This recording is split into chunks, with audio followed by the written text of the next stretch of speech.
Donc, les biotechnologies modernes, je vous ai dit que avant, si on parle de biotechnologie moderne, ça veut dire qu'il y avait des biotechnologies classiques.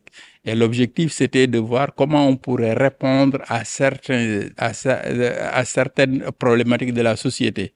Si vous avez bien suivi professeur Diouf, il vous a parlé de la quantité, mais également de la qualité, sur le rendement, sur la qualité également. Il vous a parlé du golden rice, le riz doré, qui a la capacité de synthétiser la provitamine A. Et vous savez l'importance de la vitamine A sur la croissance, mais également sur la vision.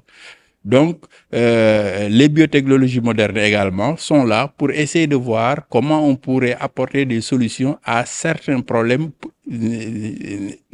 posés. Nous avons l'exemple, le problème de la salinité, nous avons l'exemple donc des maladies, nous avons l'exemple de la sécheresse. Donc, dans son exposé, il vous a bien dit que pour identifier un gène, il faut d'abord poser le problème. Pourquoi on veut faire ça?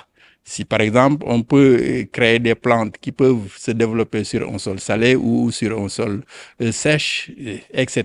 Donc, les biotechnologies modernes viennent apporter des solutions à un certain nombre de problèmes posés comme les biotechnologies classiques l'ont toujours fait.